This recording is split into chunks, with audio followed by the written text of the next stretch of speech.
नमस्कार दोस्तों, स्वागत है आपका हमारे चैनल हिनामिक फिन अकेडमी में। ज्ञान ही है असली निवेश, हम सिखाते हैं और आप कमाते हैं। अगर आप शेयर बाजार में सीखना चाहते हैं और आपके मन में ये सवाल आता है कि आखिर एनएससी और बीएससी क्या है, दोनों में फ़र्क क्या है, ट्रेडिंग या इन्वेस्टिंग किस में करनी चाहिए, तो आज का ये वीडियो आपके लिए बहुत महत्वपूर्ण होने वाला है। आज हम बिल्कुल आसान भाषा में समझेंगे कि एनएससी क्या है, बीएससी क्या है, दोनों में अंतर क्या है, कौन बड़ा है, सेंसेक्स है बड़ा है या फिर निफ्टी बड़ी है, किस में ट्रेडिंग करनी चाहिए और आखिर में सेंसेक्स और निफ्टी बनते कैसे हैं। तो वीडियो के अंत तक आप जरूर बने रहिए। दोस्तों, पहला टॉपिक आता है कि शेयर बाजार क्या है।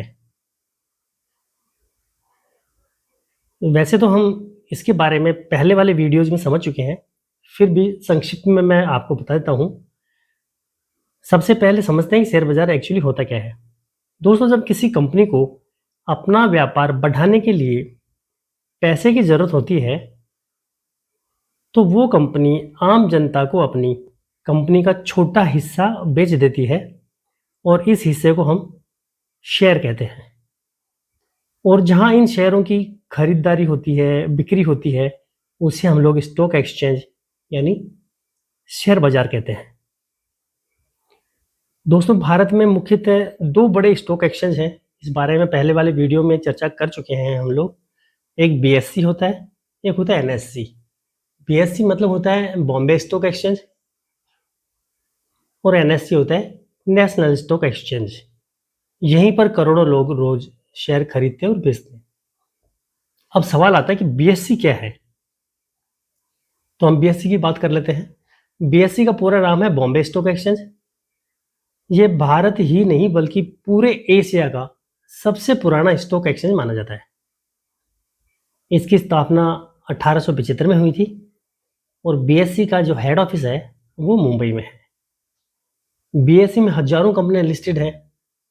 यहाँ बड़ी बड़ी कंपनियों के शेयर खरीदे और बेचे जाते हैं और इसका जो प्रमुख इंडेक्स है ये है सेंसेक्स, जिसमें भारत की 30 बड़ी कंपनियां होती हैं, यानी 30 बड़ी कंपनियों का एक पूरा ग्रुप है जिसको बोलते हैं सेंसेक्स। अब अगर सेंसेक्स ऊपर जाता है तो माना जाता है कि बाजार अपसाइड चल रहा है और अगर सेंसेक्स नीचे जाता है तो बाजार कमजोर माना जाता है। अब हम आते हैं नेक्स्ट टॉपिक पे, ये है एनएससी। एनएससी क्या है इसके बारे में जान लेते हैं। एनएससी का पूरा नाम हो गया नेशनल स्टॉक एक्सचेंज। इसकी स्थापना 1992 में हुई थी। एनएससी ने भारत में इलेक्ट्रॉनिक ट्रेडिंग की शुरुआत की थी। इलेक्ट्रॉनिक ट्रेडिंग का मतलब हो गया कि जब एनएससी आया था 1992 में, उससे पहले शेयर जो बेचे जाते थे वो चिल्ला चिल्ला कर बेचे जाते थे, लेकिन एनएससी ने कंप्यूटर आधारित ट्रेडिंग शुरू की। ये इसका एक बेसिक जानकारी थी। आज भारत में सबसे ज़्यादा ट्रेडिंग वॉल्यूम एनएससी पर ही होता है, यानी नेशनल स्टॉक एक्सचेंज पर होता है।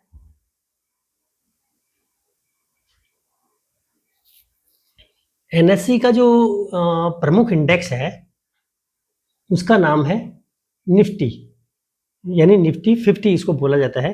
50 इसलिए बोला जाता है कि भारत देश की जो स्टॉक एक्सचेंज पे लिस्टेड कंपनियां हैं, यानी एनएससी पर जो लिस्टेड कंपनियां हैं, इसकी टॉप 50 कंपनियां इसका पार्ट है। यानी जो इसका जो इंडेक्स बनता है एनएससी, ये 50 बड़ी कंपनियों से मिलकर बनता है। जब निफ्टी ऊपर जाता है तो बाजार मजबूत माना जाता है और जब निफ्टी नीचे आता है तो बाजार गिरा हुआ माना जाता है। अब आगे बात आती है कि एनएससी और बीएससी में दोनों में डिफरेंस क्या है, क्या अंतर है इन दोनों में। ये एक महत्वपूर्ण सवाल है, चलिए इसके अंतर को समझ लेते हैं। सबसे पहला है उम्र का फर्क इन दोनों में। बीएससी पुराना एक्सचेंज है जिसकी स्थापना मैंने बताया कि 1875 में हुई थी, जबकि एनएससी नया एक्सचेंज है जिसकी स्थापना 1992 में हुई थी। इन दोनों की उम्र में ये फर्क हो गया। दूसरा है लोकप्रियता। आज के समय में ट्रेडिंग वॉल्यूम के हिसाब से एनएससी ज़्यादा लोकप्रिय है बजाय बीएससी के। और अधिकतर ट्रेडर्स एनएससी का उपयोग करते हैं। अब पॉइंट नंबर 3 आता है इंडेक्स। बीएससी का इंडेक्स जो है उसको हम सेंसेक्स कहते हैं, और एनएससी का जो इंडेक्स है उसको हम लोग निफ्टी कहते हैं। अब इसके नीचे नेक्स्ट पॉइंट आता है लिस्टेड कंपनीज। यानी बीएससी में कंपनियों की संख्या ज़्यादा है, यानी बॉम्बे स्टॉक एक्सचेंज में जो कंपनियां लिस्टेड है वो एनएससी की बजाय ज़्यादा लिस्टेड है, एनएससी में बीएससी की बजाय कम लिस्टेड है। इन शॉर्ट बोले तो बीएससी में कंपनी की संख्या ज़्यादा है और एनएससी में कंपनी की संख्या कम है, लेकिन ट्रेडिंग ज़्यादा होती है। अब इसके बाद आता है लिक्विडिटी। दोस्तों लिक्विडिटी का मतलब होता है कि जहां जल्दी शेयर खरीदे जा सकते हो और जहां जल्दी शेयर बेचे जा सकते हो, उसको बोलते हैं लिक्विडिटी। एनएससी में लिक्विडिटी ज़्यादा है, इसलिए इंट्राडे ट्रेडर्स यानी आज खरीदा और आज के आज निपटा दिया, वो वाले ट्रेडर्स अक्सर एनएससी को ज़्यादा पसंद करते हैं। अब इसके बाद में आता है कि इनमें से बेहतर कौन सा है, यानी एनएससी बेटर है या बीएससी बेटर है। देखिए दोस्तों, दोनों ही भारत सरकार द्वारा मान्यता प्राप्त और बिल्कुल सुरक्षित स्टॉक एक्सचेंज है। अगर आप बिगिनर हैं यानी अभी आप शुरुआत लेवल पर हैं तो आप किसी भी एक्सचेंज में इन्वेस्ट कर सकते हैं, ये कोई खास मोटा पॉइंट नहीं है। लेकिन ट्रेडर अक्सर एनएससी को पसंद ज़्यादा करते हैं क्योंकि एनएससी में लिक्विडिटी ज़्यादा होती है। और लॉन्ग टर्म जो इन्वेस्टर होते हैं यानी जो लंबे समय तक पैसा लगा के रखते हैं, वो दोनों में से किसी में भी निवेश कर सकते हैं, कोई खास बात इसमें फ़र्क नहीं है। असल में कई बड़ी कंपनियां दोनों एक्सचेंज पर लिस्टेड होती है। खास बात ये होती है कि जो बड़ी कंपनियां होती हैं वो दोनों ही एक्सचेंज पे अवेलेबल होती हैं। वो आपके एनएससी पे भी मिल जाएंगी और वो आपके बीएससी पे भी मिल जाएंगी। अब बात आती है कि एनएससी और बीएससी काम कैसे करती हैं। हम लोग आते हैं इस पर। जैसे कि अपन बात कर चुके हैं कि सेंसेक्स में बीएससी की टॉप 30 कंपनियां हैं और निफ्टी का नाम ही 50 है, तो निफ्टी में टॉप की 50 कंपनियां हैं। अगर इन बड़ी कंपनियों के शेयर बढ़ते हैं तो इंडेक्स ऊपर जाता है, और अगर इनके शेयर्स गिरते हैं तो इंडेक्स नीचे आता है। इससे पता चलता है कि पूरे बाजार का माहौल कैसा है, यानी माहौल अपसाइड का है, अप ट्रेंड का है, या डाउन साइड यानी डाउन ट्रेंड का है। अब बात आती है कि हम इस शुरुआत कैसे करें। फ्रेंड्स, शुरुआत करने के लिए हम लोग पिछले वीडियो में इसके बारे में बात कर चुके हैं।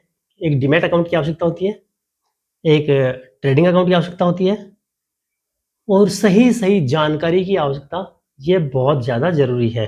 क्योंकि जब तक ढंग से जानकारी नहीं होगी, परफेक्ट जानकारी नहीं होगी, डीमैट अकाउंट और ट्रेडिंग अकाउंट से आप शुरुआत तो कर सकते हैं, लेकिन प्रॉफिट करना बहुत भारी काम हो जाएगा। इसलिए बिना सीखे कभी भी पैसा निवेश नहीं करें। एक फॉर्मूला हमेशा याद रखें, पहले सीखें और फिर छोटे छोटे निवेश शुरू करें। यानी ऐसा नहीं कि आपके पास 1 लाख रुपए पड़े हुए हैं या 10 लाख रुपए पड़े हुए हैं और आपने बिना सीखे समझे ही आते ही सबसे पहले 10 लाख रुपए ठोक दिए। ऐसा नहीं, छोटे छोटे ट्रेड करें, छोटा छोटा पैसा इन्वेस्ट करें, उससे आपका एक्सपीरियंस डेवलप होगा, और जैसे जैसे आपका एक्सपीरियंस बढ़ता जाएगा आप अपनी पूंजी को निवेश के लिए बढ़ाते जा सकते हैं।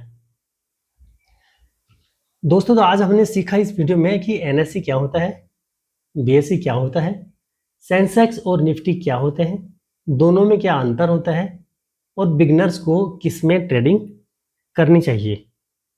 फ्रेंड्स, अगर आपको वीडियो पसंद आ रहा है तो प्लीज़ लाइक ज़रूर करें, चैनल को सब्सक्राइब कर दें और बेल आइकन को दबाना बिल्कुल भी ना भूलें, क्योंकि मैं आपके लिए ऐसे ही शेयर बाजार की ऐसी आसान और ज्ञानवर्धक वीडियो लेकर आता रहूँगा।